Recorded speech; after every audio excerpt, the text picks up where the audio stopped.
मोहनजोदड़ो किस भाषा का शब्द है? तो पुरुषों का जीवन बहुत व्यर्थ है भाई, जिसे क्या कहा गया? तो सिंध का बाग। मोहनजोदड़ो उड़े वाला नहीं, कौन सा? शिलाजीत खाओ बॉडी बनाओ।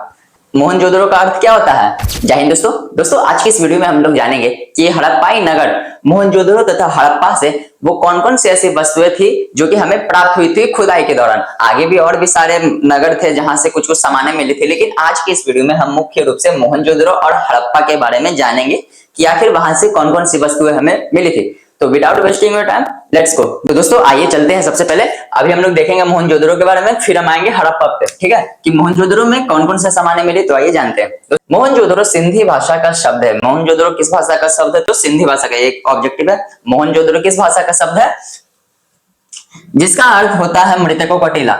मोहनजोदड़ो का अर्थ क्या होता है? मृतकों का टीला। मोहनजोदड़ो के आसपास की भूमि बड़ी उपजाऊ थी, कि जो जितने भी आसपास के क्षेत्र थे वो बहुत ही उपजाऊ थे, जिसे क्या कहा गया?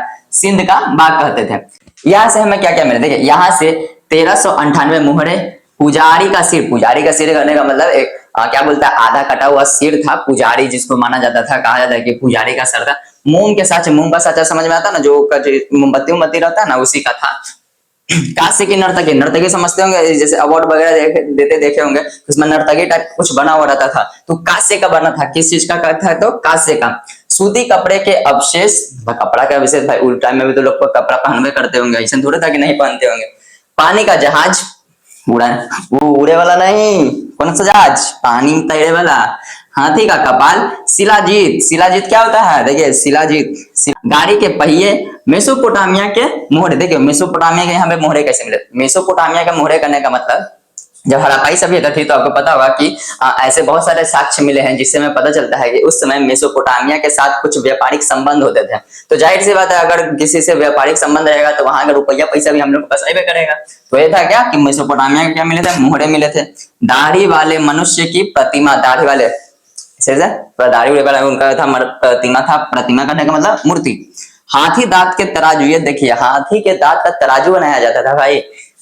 पशुपति की मुद्रा, पशुपति मतलब जो उनकी मुद्रा होती थी उस पर पशुपति जी का क्या होता था? तो छाप वगैरह हुआ करता था। आदि मोहनजोदड़ो से प्राप्त हुए, मतलब इतने सारे हमें वस्तुएं कहां से प्राप्त हुए? तो मोहनजोदड़ो से। फिर से आते देखिए, मोहनजोदड़ो किस भाषा का शब्द? सिंधी भाषा का शब्द।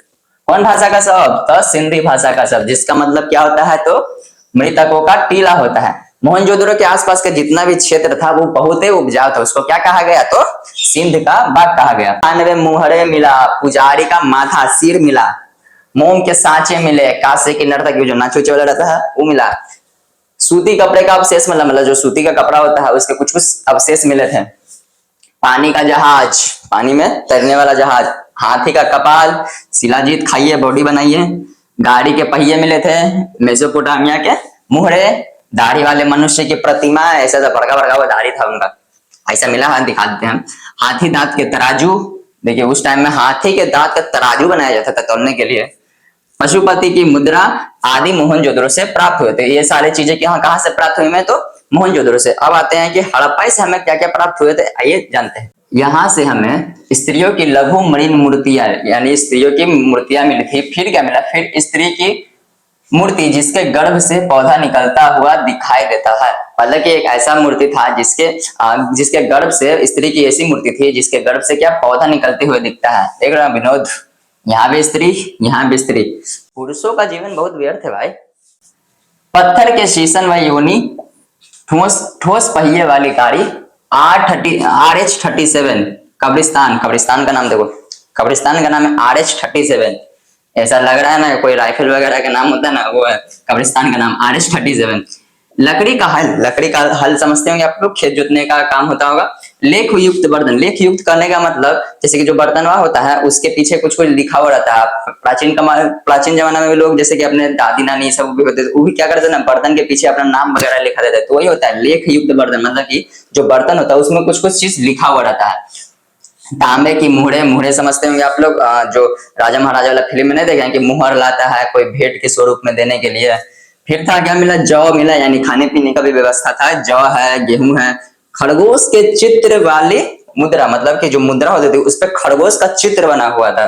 ये सभी चीजें हमें कहाँ से मिली? तो हड़प्पा से मिली। हड़प्पा नगर से मिली है। कहाँ से? हड़प्पा नगर से मिली है। क्या क्या मिला हमें? स्त्रियों की लघु मृण मूर्तियां, फिर स्त्रियों की ऐसी मूर्तियां। क्वेश्चन में पूछा जाता है कि बताइए कि स्त्री गर्भ से निकलते हुए स्त्री की मूर्ति कहाँ से मिले? तो कहाँ से मिले? तो हड़प्पा से मिली।